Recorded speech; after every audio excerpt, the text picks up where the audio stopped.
Now, one of the most difficult challenges for Nigerians at the moment could very well be where to live. And I know this resonates with almost every viewer at the moment. This is made worse with ever-growing population, which is taking its toll on everything, and I say almost everything, especially existing housing infrastructure. Now, more and more people are sliding into the extreme poverty cycle and therefore cannot afford decent accommodation. Although almost every segment of the society suffers from this, none is insulated. Low-income earners, however, mostly affected. Now, research indicates that more than 50% of those population live in the slums, even in developed cities in parts of the country. Now, a drive around major cities in Nigeria, for instance, if you go through Lagos, Abuja, Port Harcourt, would reveal that the growing population of homeless people, mostly artisans and other low-skilled workers, who have turned underneath flyover bridges or even bus terminals as their homes, and even other places. Now, a large population of low-income earners, civil servants inclusive, live in villages or hamlets, remotely isolated hundreds of kilometers away from where they work.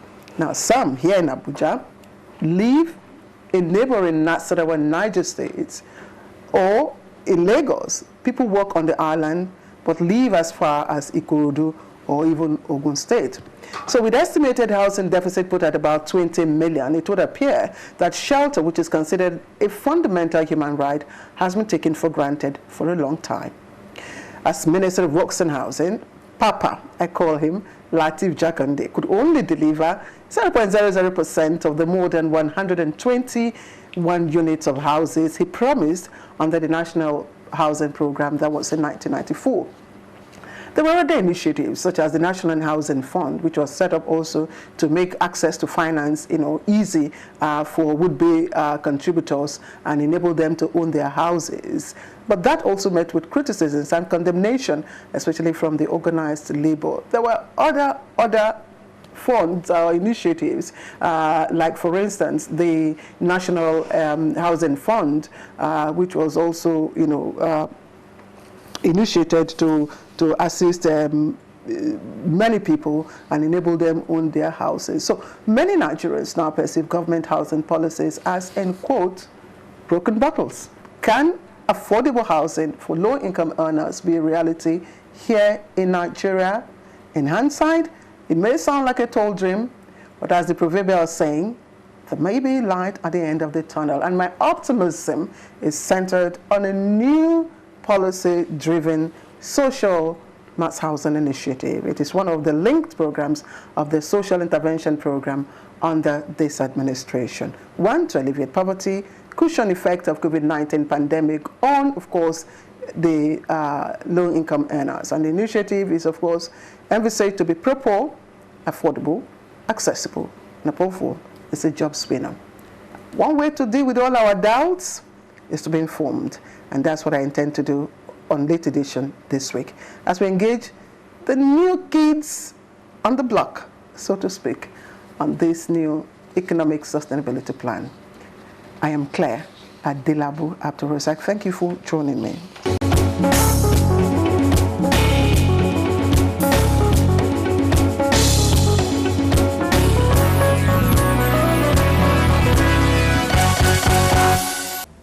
Femi Adewale is what we call in local Yoruba parlance Igiwe, that is an egghead. And here is why. He is an architect and a business administrator. He obtained his bachelor and master's degrees in architecture from the University of Ile-Ife, now called Obafemi Awolowo University.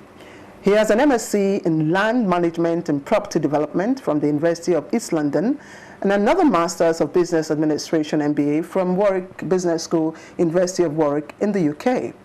Mr. Adewale has a catalogue of professional experiences and have worked in various leadership positions. Let's take a look at some of them. As an architect, he has designed and implemented a wide range of housing projects. He was a senior development manager in Hyde Housing Group, which is one of the largest affordable housing investment companies in the UK, managing over 50,000 and developing 2,500 new homes annually. He has also served as development manager with the Guinness Trust, that's another housing and community development company in England. He served as regional director, one-time executive director, investment director, and managing director, CEO, in several other housing companies within and outside the continent. So you see, while I say he is an egghead. He has also served on the board of the Habitat 2011 project. That's a Lagos State government-sponsored project aimed at developing a new physical development and urban planning act for one of the biggest urban areas in the world. He's currently the managing director, Family Home Funds, in, of course, those implementing the new initiative we're about to discuss. So, Antonia Naibwe is an investment banker. She's a financial strategist. She has a bachelor's degree in English, so I have to watch my English, my grammar, from the University of Ibadan. She has a diploma in sociology and anthropology from the University of Jos, and later on a master's in managerial psychology from the prestigious University of Lagos. She serves as the Chief Marketing Officer of Cooperative Mortgage Bank, and her duties here involves planning, developing, implementing, and monitoring the bank's performance. She began her career at Securities Exchange and became head of the Wema Capital Limited, and she has competencies in customer service, relationship management, securities marketing and analysis, corporate finance, capital raising, credit raising, and business development. Now, her doggedness and drive to succeed earned her a rapid elevation, first as Regional Manager South, and then before her present position. So Femi Adewale joins me via Zoom from Lagos, and Anthony is right here with me in the studio in Abuja. Welcome both of you to Late Edition this week. Thank you. So let's start with Femi.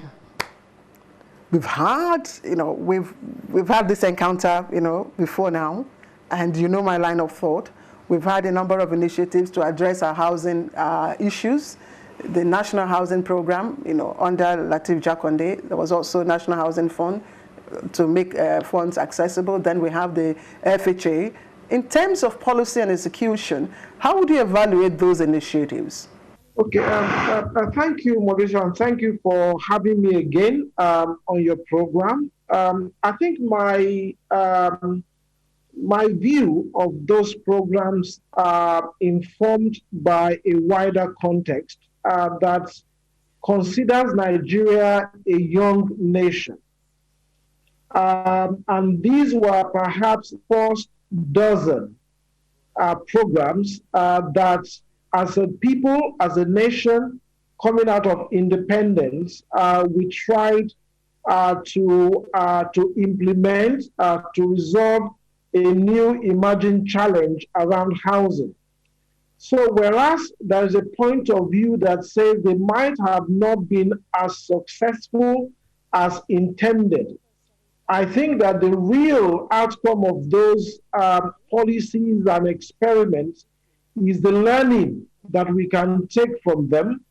And as we grow into mature nationhood, using those learnings to design and implement housing programs that can deliver improved and better results.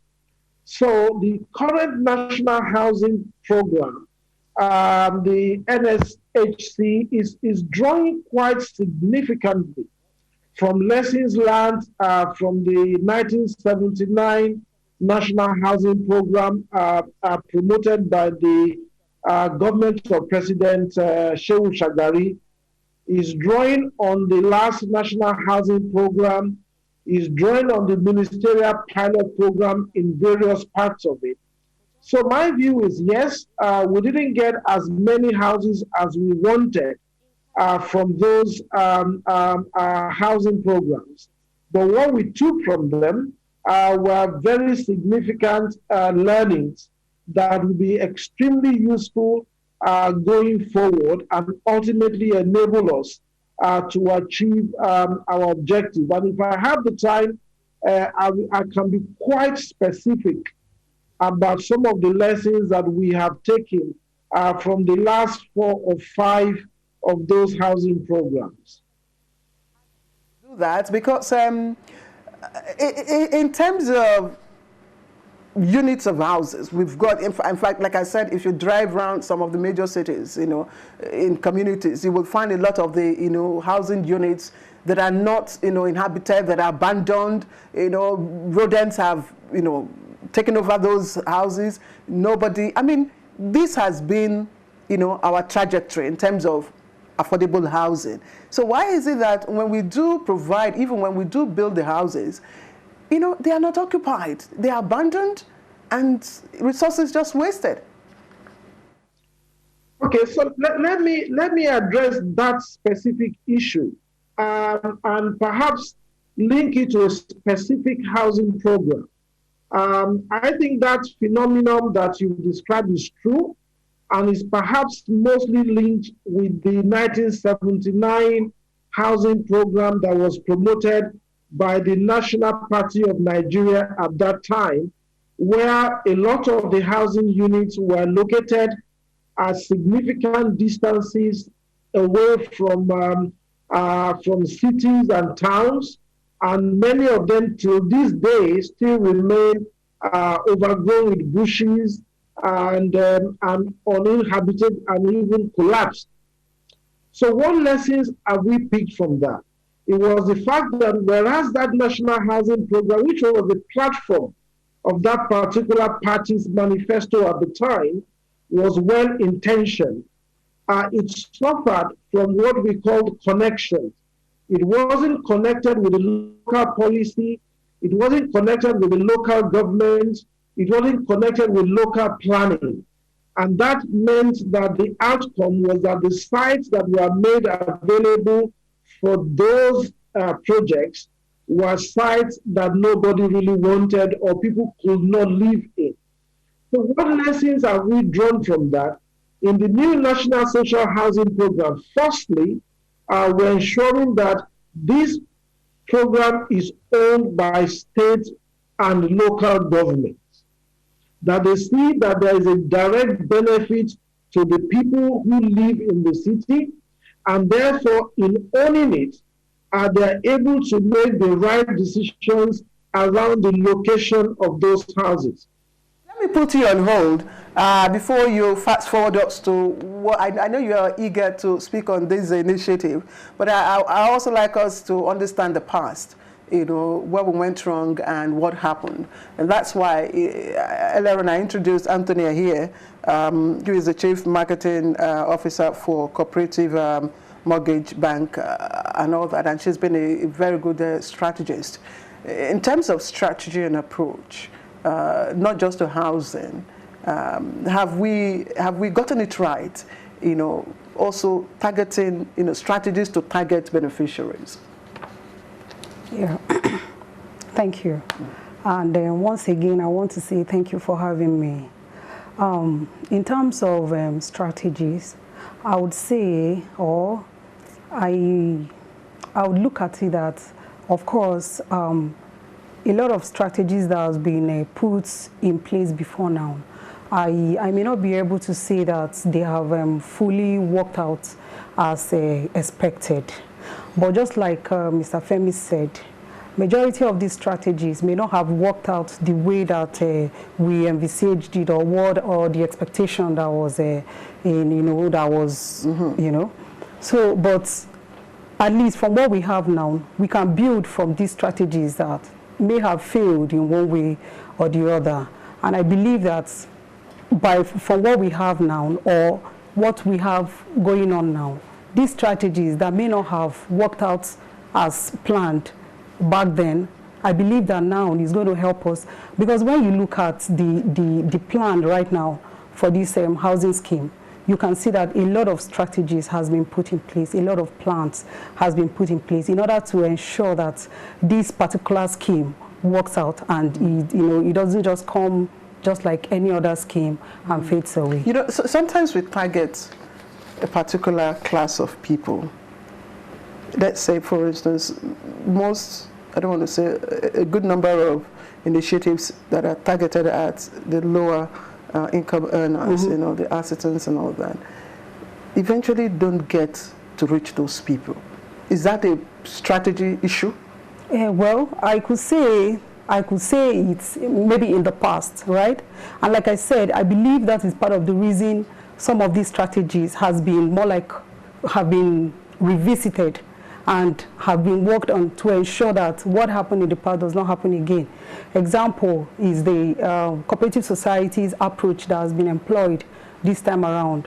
Because, of course, the cooperative society, it's a very structured organization, right?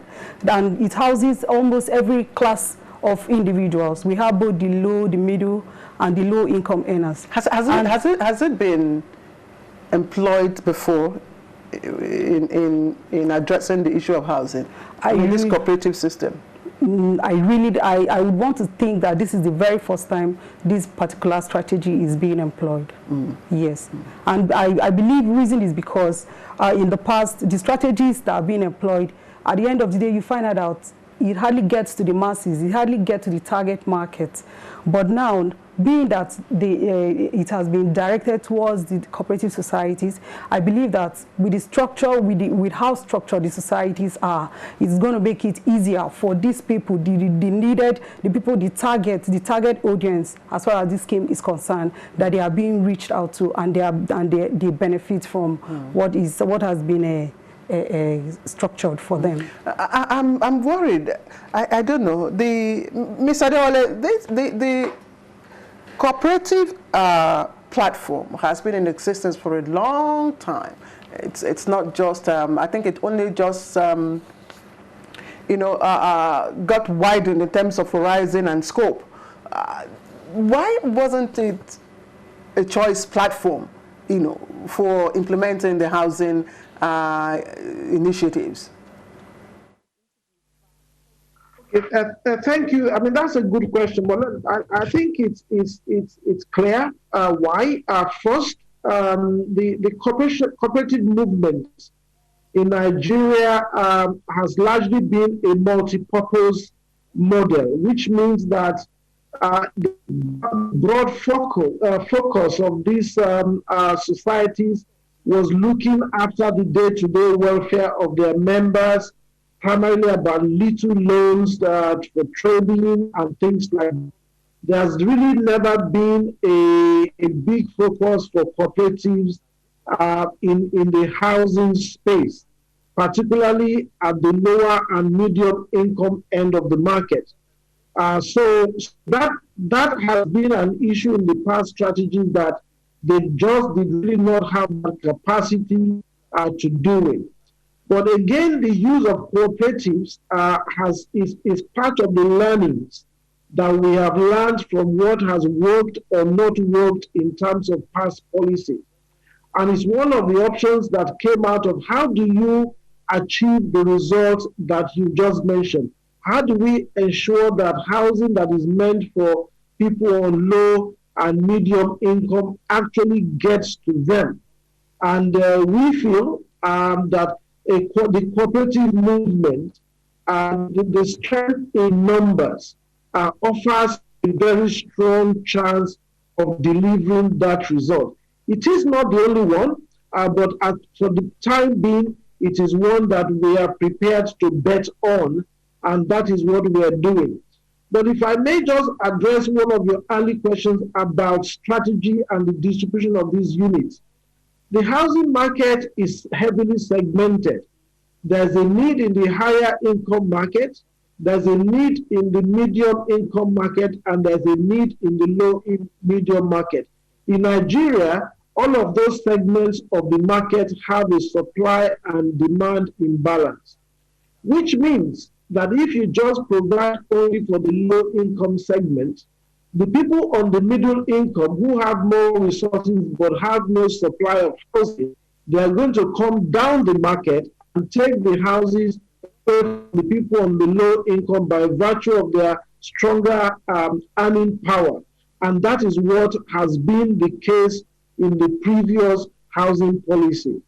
So I think I should say that the learning is that alongside what the Family Homes Funds is doing with the cooperatives, it is not the only game in town.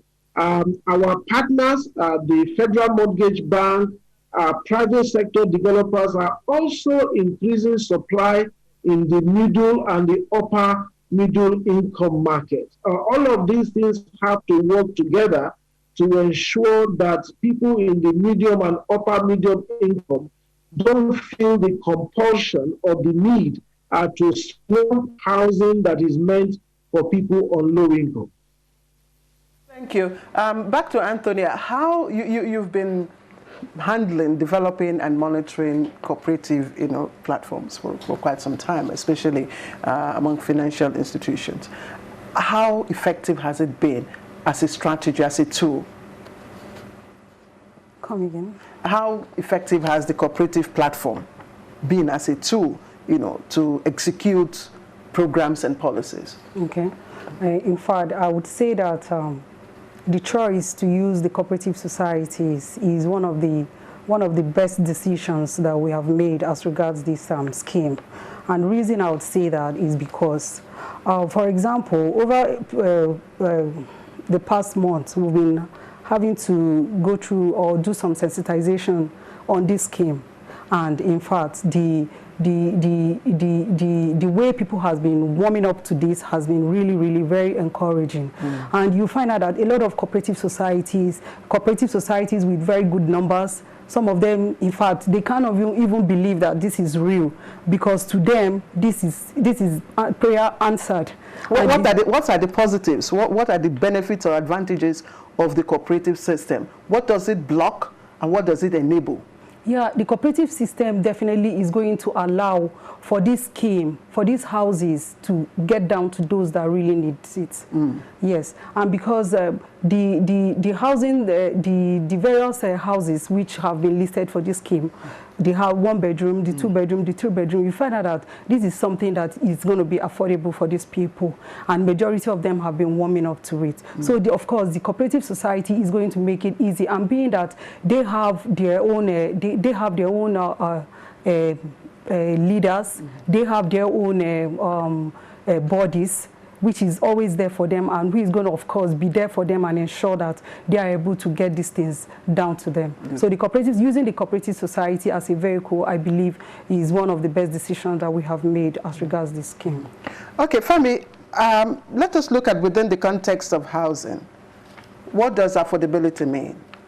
Because what may be affordable for me in Port Harcourt, I'm sure you know, is certainly not the same here in Abuja, nor in Lagos, nor in other parts of the country, northern part or even the southeastern part. Okay, look, so when you're talking about social housing, affordability is more effectively linked to people's earning power. And I think that the housing industry has settled on a definition that says that a house is affordable to you if you don't have to spend more than 30% or a third of your income in paying for that house, either via a mortgage or via the lease or rental payment that you make. If the cost of that to you is less than a third of what you earn, either formally or informally, then that housing is considered affordable for you. That is quite a different context from the cost, which is what you refer to. So if you live in Port Harcourt and you earn 100,000 naira a month, it's so far as affordability is concerned, is irrelevant. Affordability for you means that you must have access to a house that does not cost you more than about 33,000 naira a month. So that concept is important, because regardless of the cost of the location, you still have people who live in those locations who are on low income and who provide services. Okay, thank you. Anthony, you want to come in here? Yes. Building on what Mr. Femi have just explained, I would also say that making these houses affordable, I would also look at it as one of the strategies that have been employed by this present scheme. And the reason I would say that is because from my bank, Cooperative Mortgage Bank, we have, of course, put in place mortgage processes for this scheme. And the mortgage is there in order to ensure that these houses are being paid for painlessly by the off-takers, right? And then by the time you look at, we could look at it and say the houses are cheap. Of course, some are going for 2 million, 3 million, and even less. But how many Nigerians can afford to drop the lump sum, right? The lump sum payment becomes the burden. So this strategy of mortgage, yes, is there in order to ensure that these houses are paid for and the people stresslessly make this payment and they are able to stay in their or live in their own house without having any issue or thinking about the landlord chasing them up and down. So I would look at it that this affordability is also another strategy, and bringing in mortgage is a way that the government has also looked at it in order to ensure that, because most times you find out these houses are being built and then they are, of course, in quote, cheap. But by the time it gets to the end users, they are unable to pay. And I believe that's part of the reason you see all these empty houses, like we said earlier on, because the houses are there, the houses are needed by the people, yet they cannot afford it. But with the help of mortgage, it is easier for people to make these payments, and these mortgages are then stretched for it. You say it's easier. We've had Federal Mortgage Bank, you know, and a lot of people trying to access, you know, housing funds, and it's not been easy for a lot of people. Yes, I quite understand. So why do you think this one will be easy? Yes, I quite understand, but it is quite different in the sense that the houses are there already. These houses has been built for those that needs it, and the issue now is payment for the houses. And then how do we make the payment easier? How do we make repayment easier? Mortgages are being created. So once the mortgage is there, imagine someone paying for a 3-bedroom, and if the repayment is spread for, say, a period of 25 years, and then the off-taker is paying, let's say, 10,000 naira on a monthly basis for a period of 25 years. Of course, I want to believe that with this kind of, there's no right-thinking individual that would not want to continue making this payment and ensure that these payments are made, because, of course, it's stresslessly coming to them. I've learned a lot about this. First, it's affordable, and then, of course, the use of cooperatives. But again, Femi, this is new, and like you've always said to me, it's quite different from other initiatives. But please click on the uniqueness. Let the viewer understand what makes this scheme different and believable. Okay, so I think from the point of your viewers and from the point of view of people who are interested in owning a home, I think there are probably 2 or 3 key unique features that are built into this housing program. The first one is a complete focus in building houses that are affordable to Nigerians who are on low to low medium income. And that is why a significant proportion of the units will be available at 2 million naira. And that is not 2 million naira that is paid as a lump sum. People will have an opportunity to buy that house, which is 2 million naira, over a period of at least 15 years or more, depending on their age. So that's a very big, unique point. It means that on average, depending on your tenure, whether it's 15 or 25 years, you could be paying no more than about 8,500 naira per month for a decent home over your head. So that is quite unique in terms of the intentional focus of the program program on people who are not earning a lot of money. Well, that means that if you're earning about 30,000 naira, and a third of that is 10,000 naira, you can buy the smallest of these units, which is a one-bedroom home that is extendable to a two-bedroom home at a price that is less than a third of your income. So that is the first key distinctive. The second key distinctive is that we are encouraging buyers to work in groups. That is that if you don't already if you are not already a part of a cooperative, it's easy to form one. And you can ask us or ask a friend who already belongs to one. We have in excess of 200,000 cooperatives across Nigerians, with over 20 million Nigerians belonging to cooperatives. Thank you. Thank you. It's getting much clearer to us here, and we're beginning to appreciate, the benefits that come with this initiative. Thank you, Femi. We'll just put you on hold and, of course, go on a very short break. When we come back, we'll also look at the other issues that are embedded in this initiative. This is Late Edition. We'll take a short break. We'll be right back.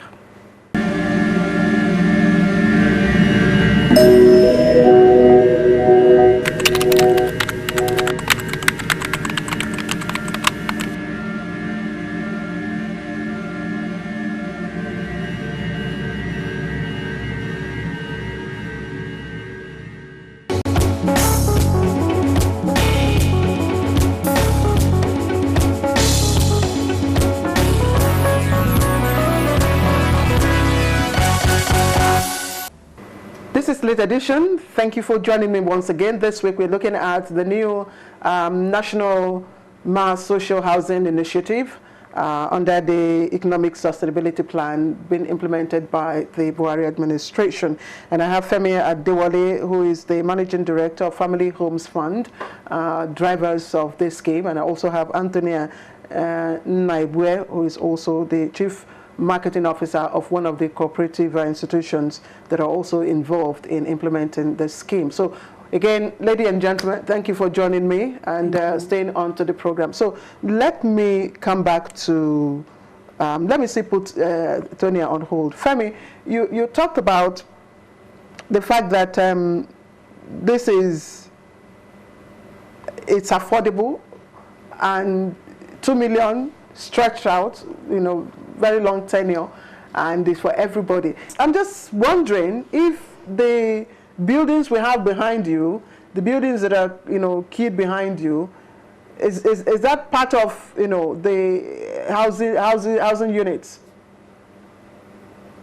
The building behind me is our ongoing, in fact, almost completed affordable housing project at the center of Kano. Is right at the heart of the city of Kano.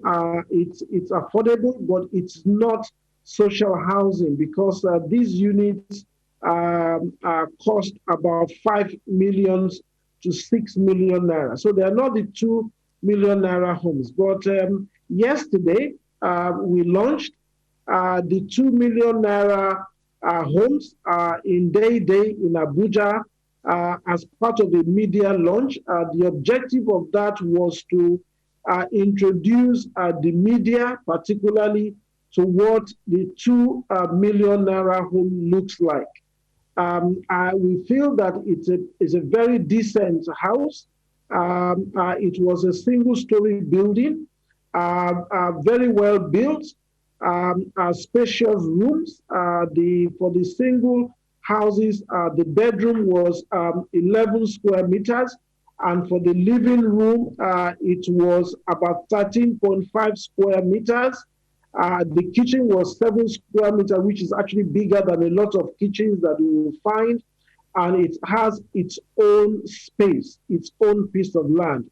So in a number of areas, that will be what these affordable housing units, the social housing units will look like. In places like Lagos, Kano, and Port Harcourt, they will probably look like what you have behind me, given the issue of land. And yes, some of these units which will be built under that program, these were built under a different program. We will still aim to sell the one-bedroom units for 2 million naira. Of course, there will be 2-bedroom units and 3-bedroom units that will cost a little bit more, but that is still the intention. So depending on the geography, you will find different housing types.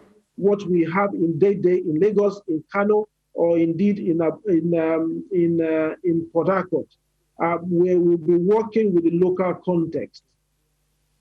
Apart from the space that you have talked about, what are the other features, attractive features, that would-be applicants or beneficiaries would enjoy under this scheme?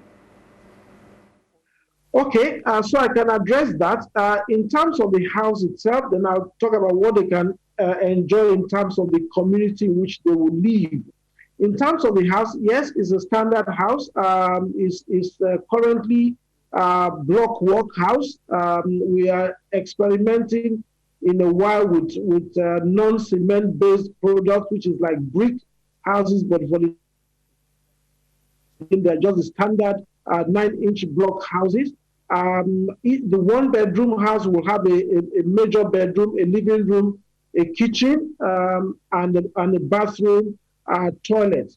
The kitchen is not fitted. What it comes with is a wash hand basin, so the buyer will have to fit the kitchen to their taste. There are no tiles on the floors, and I think it's important to be clear about that to manage expectation. So the buyers, if they so choose, can decide what kind of flooring they want to put on the floors in their houses. The bathrooms contain all of the usual white goods, obviously the toilet seats and a wash hand basin and all of that. So it's a fully functional house on day one. Of course, it has sliding windows and locally made but very good quality timber doors. Now on the external bit, and this is quite important for us, the model and layout means that every house will have access to a car park if they choose, but more significantly, we are heavily investing in landscaping. These things don't cost very much, but they improve the quality of life of an environment.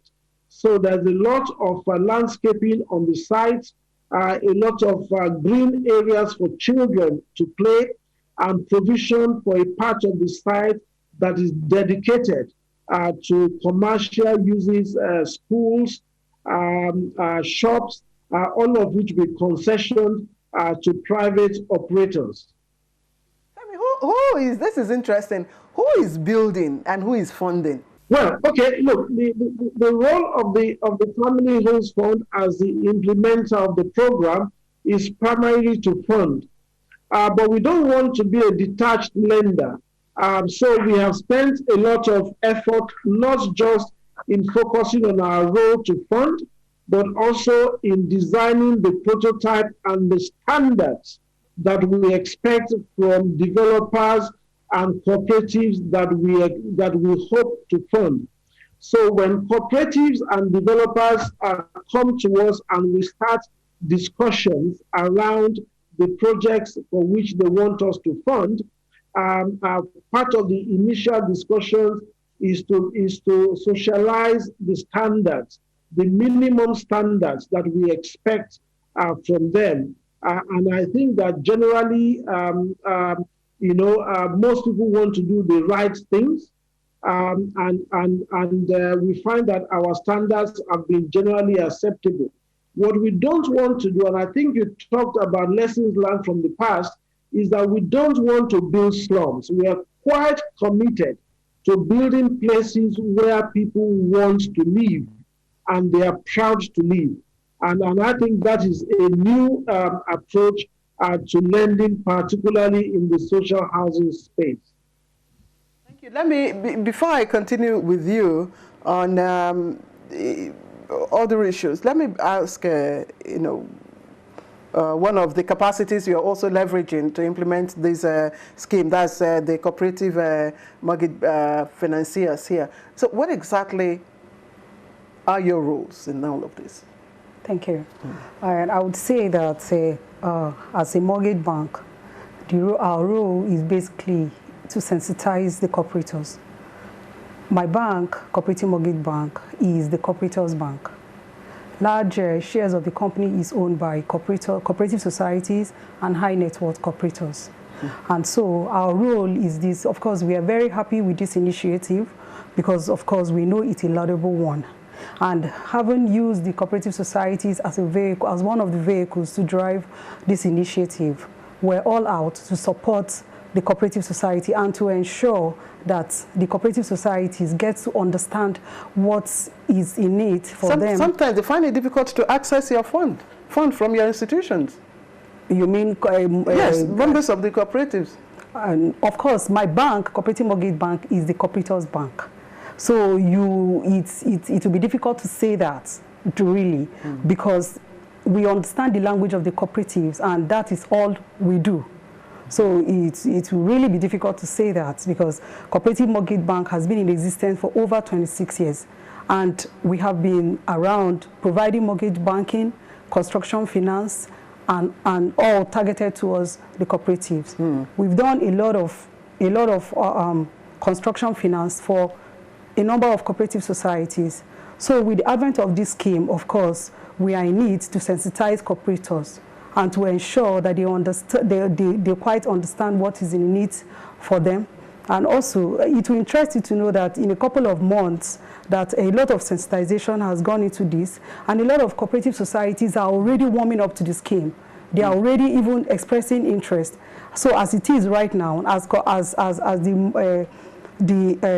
Cooperators Bank, we are already in the process of profiling the cooperators, the interested cooperators, and then getting them ready for the scheme.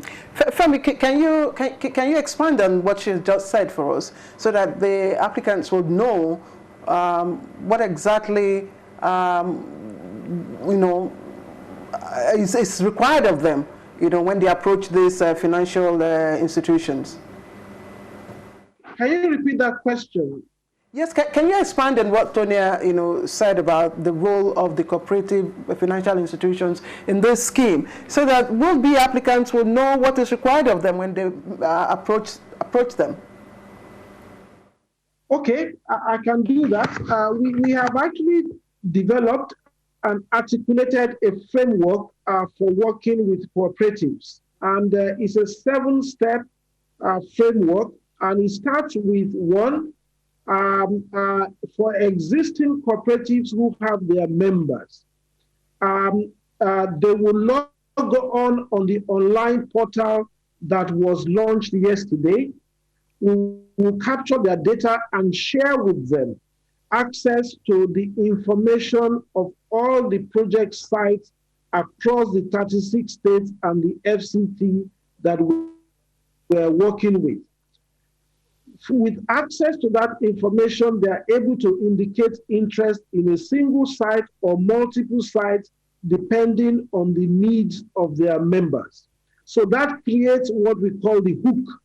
Once they have indicated interest in a particular site based on the needs of their members, that is absolutely key.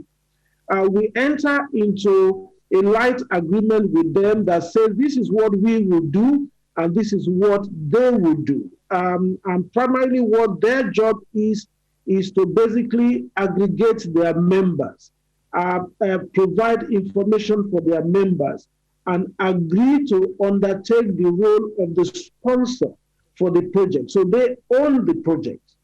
And one of their first key responsibilities when they approach us is to choose who their technical partner will be, a developer who will support them in the technical process of actually building the house. Once they've selected their technical partner, the technical partner assists them in designing the houses that meet the need of their member, subject to the cost thresholds that we have established, i.e. 2 million naira for the one-bedroom unit and so forth. So once they have done that, they now have the drawings, the houses meet our cost targets, they approach the Family Homes Fund, we look through their applications, and we undertake within a period of 14 days to 21 days to avail financing for the project. What happens is the fact that their technical partner builds the project for them. The members are kept informed right through the process. In fact, the framework says that within 1 month of the start of construction, every member of the cooperative must know his own house, his own plots, so that he can practically oversee what is going on in his own plots. Once the projects are completed, there's, as I said, a between 15 to 25-year period during which the individual cooperator has to pay for the houses with some form of guarantee from the wider cooperative. So this is the other aspect of the scheme, that the wider cooperative, who are the sponsors of the project, are standing behind each of their members. So this is what we call the social guarantee, because if people are in a group, they don't want to let themselves down, and that is one of the other reasons why we have gone to the cooperatives. I want to know the role of the federal government in this, and then what about those who are not even members of any cooperative, platforms, individuals who would also want to key into this scheme? How do they do that? Take this and also take the issue of securing those assets in terms of, what happens if peradventure another government comes in, maybe revokes, the occupancy certificate of the area, the land. What happens? Do you have any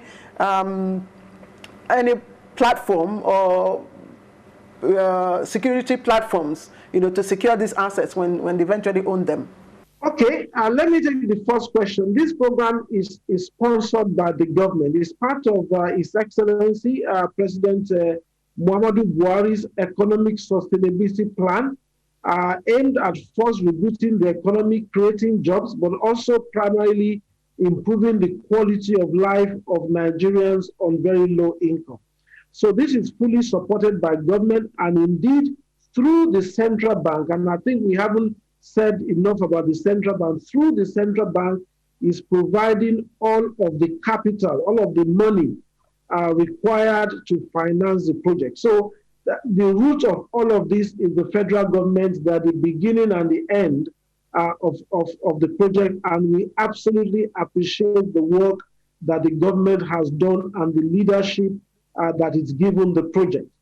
Now, with respect to people who may currently not belong to a cooperative, as I said earlier, that is easy to do. Well, we have in a couple of states where kidnapped drivers have formed themselves together and said, look, we are going to form a group. Part of the role that the Cooperative Federation of Nigeria and the CMB are providing within the framework of this project is helping them to form those groups. So if there is an informal sector market trader out there who wants to form a cooperative, they can reach out to us and we will link them up with the Cooperative Federation of Nigeria, who will ensure that they assist them in either forming their own cooperative or joining an existing one.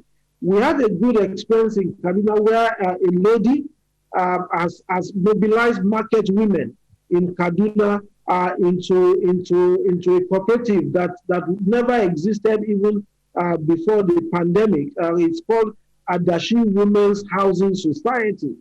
These were market women who came together and said, we were interested in participating in this, and they were mobilized into a group. So it's easy to form, and the route is please contact us one way or the other, and we put you through to the Cooperative Federation and the CMB, who will provide you with all of the support and assistance. Now, with respect to the sustainability of the program and the government and any successor government, I think that we started from this point that every government in Nigeria to date has felt that housing was an important part of its delivery and its accountability to Nigerians. I think that my particular concern is not about what a subsequent government does. My particular concern is about ensuring that this program meets the aspiration of Nigerians, it is successful, and delivers homes in large numbers for those who need them most. If we are able to achieve that, I think that any successor government will want to ride on that success and keep it going. The biggest risk is if we don't deliver, then there will be no reason to continue either during the current government or, in fact, any subsequent government. You're also thinking about maintenance, because what happens is that over time, the facilities are, neglected, by their owners, and then you see deterioration, you see dilapidation and all that. Are you also concerned about maintenance, maybe engaging some facility managers to, also provide some services in this area? Wow. Okay. Look, so that you're absolutely right. I think that it's too short in the time to talk about the beginning and the end of this program.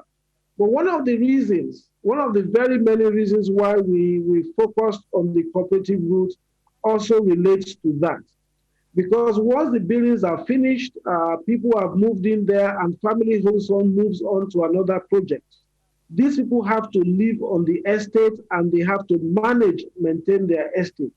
And all of the studies show that when people feel ownership of where they live, they are more inclined to look after them.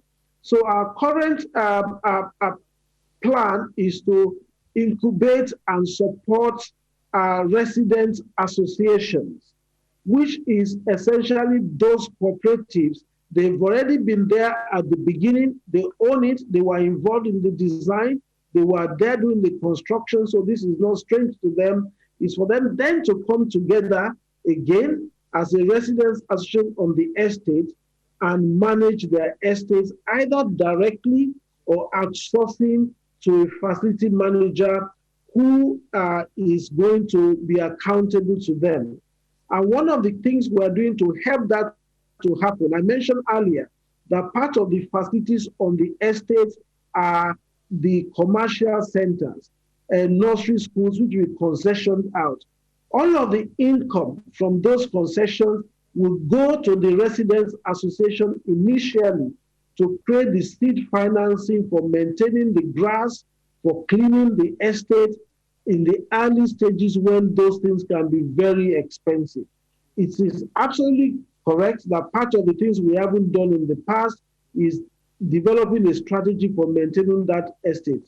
But that is what we plan to encourage and work with the cooperatives to do.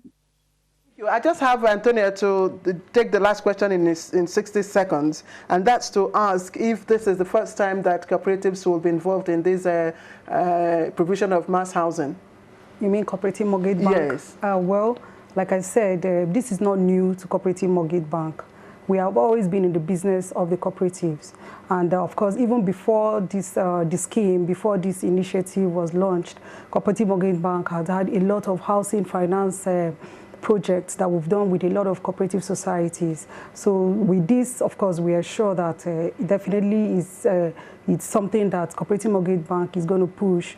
Already sensitization is going on. A lot of cooperative societies are already warming up to the scheme. Profiling of the members are already being done. So definitely with the launch that was done 2 days back, we are sure that cooperative societies are definitely coming on board and we're riding with it. All right, I guess I have to leave it at that, except Femi, this is my last question. We really don't have much time. I hear my director telling me. So Femi, let me thank you very much for finding time to join me via Zoom from Lagos. And I think this conversation has been worth the while. I've learned quite a few new things, unlike the last time we had a conversation. And I do know that our audience have also been able to take away one or two things. Thank you, Femi Adewale, for joining me on the program today.